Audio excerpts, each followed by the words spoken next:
Olá, pessoal! Sejam muito bem-vindos a mais uma análise aprofundada com base no material do projeto ENAC Turbo. O nosso papo de hoje é sobre o caderno de estudos número 12, do professor doutor Marcelo Lessa.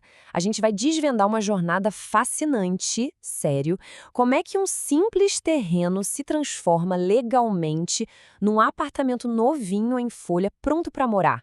Vamos falar de incorporação imobiliária e condomínio edilício do zero até a entrega das chaves.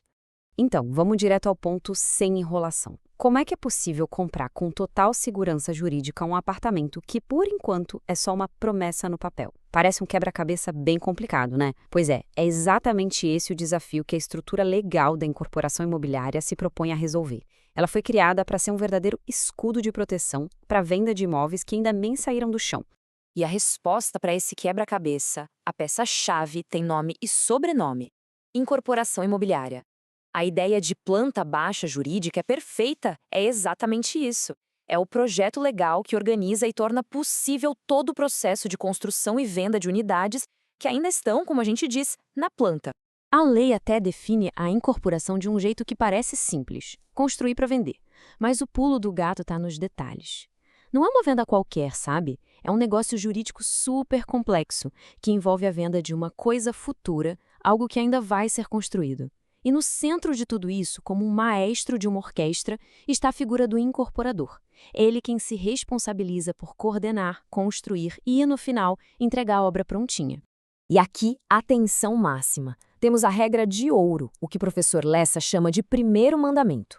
Nenhuma, absolutamente nenhuma unidade pode ser negociada antes que o incorporador registre o tal do memorial de incorporação lá no cartório de imóveis.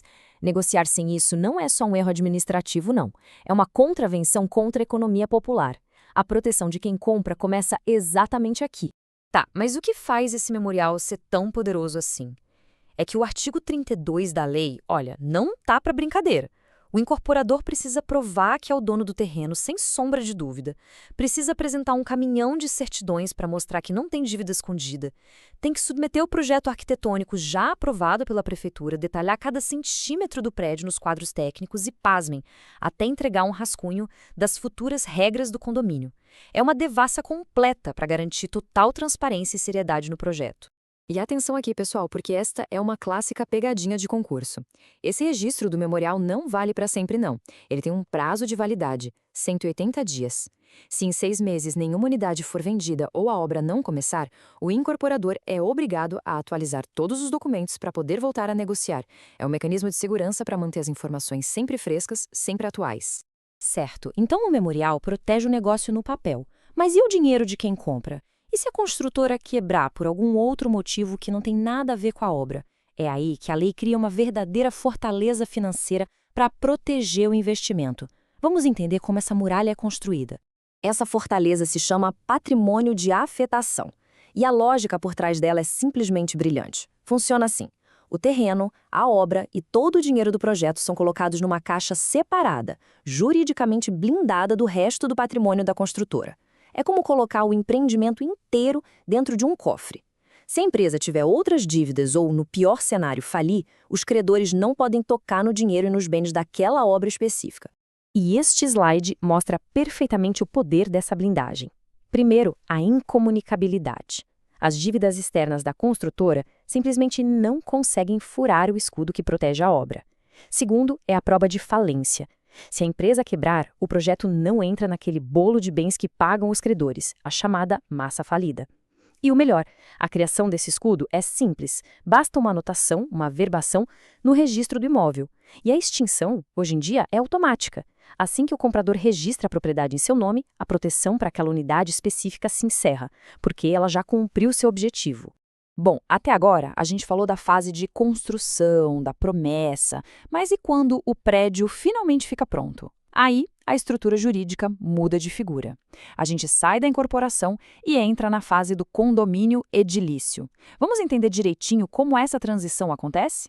Essa tabela, que está no material do professor Lessa, é fundamental para visualizar essa virada de chave. Olha só, na incorporação, que acontece antes ou durante a obra, o que se vende é uma promessa, uma coisa futura, é uma obrigação de construir. Já no condomínio, que nasce depois que a obra está pronta, o que se tem é a propriedade plena de algo que já existe, que é concreto. A natureza jurídica muda completamente, de uma obrigação de fazer para um direito real de propriedade. Entender essa transformação é a chave de tudo. Ok, prédio pronto. Agora, dois documentos essenciais vão dar vida jurídica a esse condomínio. E atenção, confundir o propósito de cada um deles é um erro muito, mas muito comum, que a gente precisa evitar a todo custo. Vamos analisar com calma. De um lado, a instituição do condomínio. Pense nela como o ato que pega um prédio único e o fatia juridicamente em dezenas de apartamentos, lojas, garagens. Ela cria as unidades autônomas no mundo do direito. É um ato que mexe com a propriedade, um ato real. Do outro lado, a gente tem a convenção. Ela não cria a propriedade, ela regula a convivência entre os donos. É o estatuto, o livro de regras sobre o uso das áreas comuns, barulho, animais e por aí vai. Resumindo, uma cria a coisa, a outra cria as regras do jogo. Simples assim. Agora sim, vamos para o ponto crucial, aquele detalhe técnico que faz toda a diferença numa prova ou na prática do dia a dia. Onde cada um desses atos é registrado? A FGV e outras bancas simplesmente adoram testar exatamente isso. E aqui está o pulo do gato, a informação que vale ouro. A incorporação e a instituição, por serem atos que criam ou modificam a propriedade imobiliária, são registradas no coração do cartório, o livro 2, o registro geral.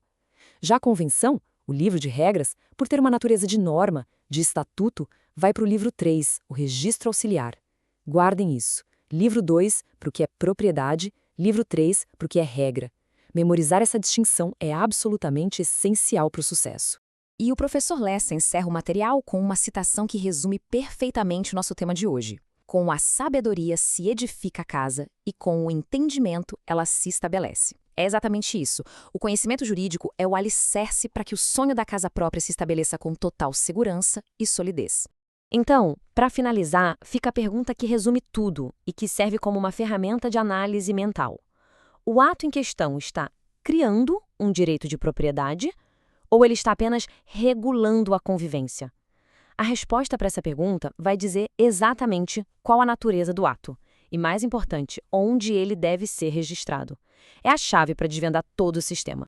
Esse resumo foi produzido a partir do conteúdo do projeto ENAC Turbo, sob autoria e orientação do professor doutor Marcelo Lessa. Se essa análise ajudou a esclarecer esses conceitos, não se esqueça de se inscrever no canal e ativar o sininho das notificações. Assim, a plataforma avisa imediatamente assim que o próximo resumo for liberado. Muito obrigado e até a próxima!